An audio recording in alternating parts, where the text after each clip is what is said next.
Okay guys, this is part 2 of the minor 5-finger patterns from the Fundamentals of Piano Theory Level 1. So we're making major 5-finger scales, minor 5-finger scales. And in order to do that, you need to look at the 3rd scale degree. So I went ahead and I colored the 3rd scale degree blue for all of my major. And I had to lower those pitches a half step. So C, D, E, F, G is going to be C, D, E flat, F, G.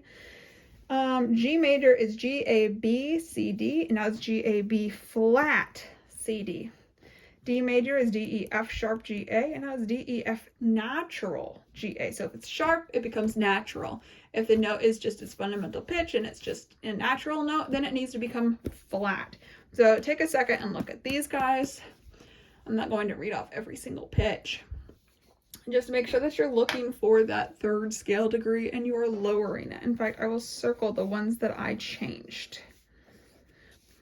And I actually did this in a previous video, but I made some silly mistakes on the next page and I just couldn't handle it, so I'm redoing the video.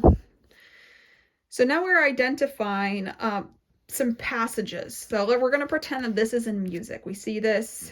And we're going to say, what is that 5-finger scale? What is that scale?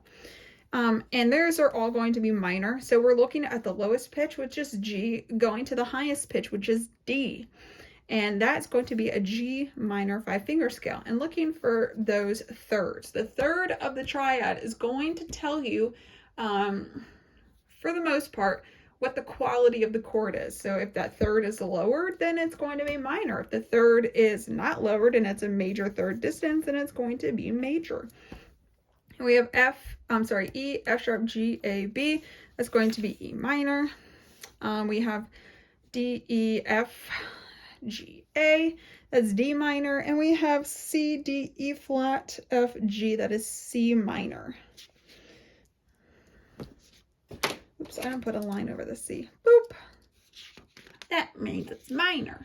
And that's not a golden rule. So if it's minor, because look up here, I did this in the last video. Look how close these A's look. Like this is an uppercase A for major. This is a lowercase, M.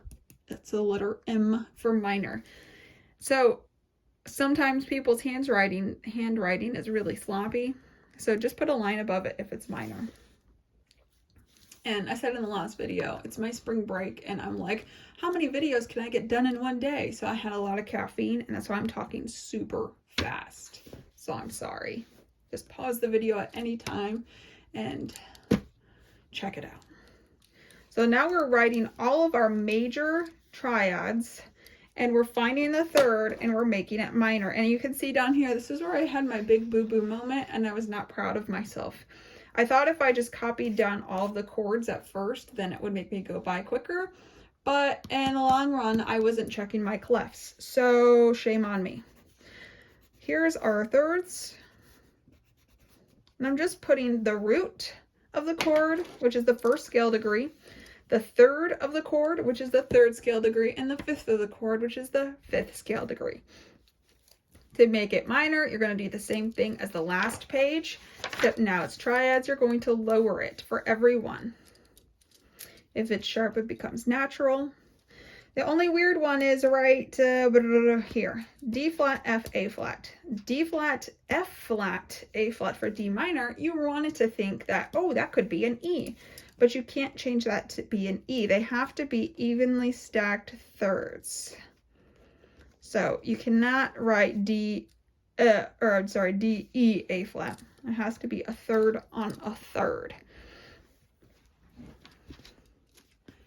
And take some time to play these on the piano, and I'll show you at the end of the video, fingering wise, how easy it is to make these from major to minor as well. Here I just went through and identified every triad, and I had to circle the clef in the last video to ensure that I was looking.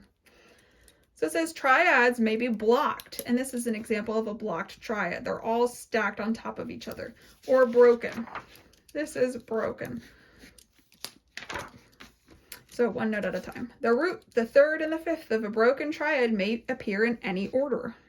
Name these broken triads. So always look for the root and evenly stack your thirds. So here my lowest pitch is an A. then I have a C, and then I have an E. Ooh, that's evenly stacked. So that's nice. And this is an A minor triad.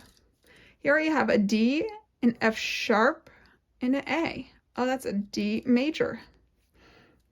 Here I have a G, a B flat, and a D. That's G minor. Here I have an F, an A, and a C. That's F major.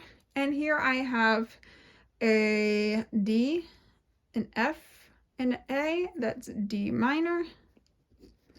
I have, oh, the roots on the last one this time. I have a C, an E, and a G. That's C major. And I have a D. No, I don't. I'm in bass clef, actually. See? I have an F, an A flat, and a C. That is F minor. And I have a G, a B, and a D. That is G major. These lines are really tiny. So this is the game that they wanted you to play. It says follow the major triads and only go from major triad to major triad. So it says start at da capo, which means from the beginning, and finish at al fine, which means to the end. So we have F major, we have A major, we have G major, B flat major, A flat major, B major, F major, F sharp major, and D flat major. Some of these are broken and some of these are blocked as well. Just a heads up on that. G flat major, B flat major, and E major. So identify those. You could go above and beyond and identify all of them, but this is what they're looking for. This is the answer. It kind of looks like a backwards, no, it looks like a 2 with something up here. I don't know, like a mistake, like, whoops, oh, there's my 2. Okay. And that is the end of the very long unit 6. All 11 pages. Ah!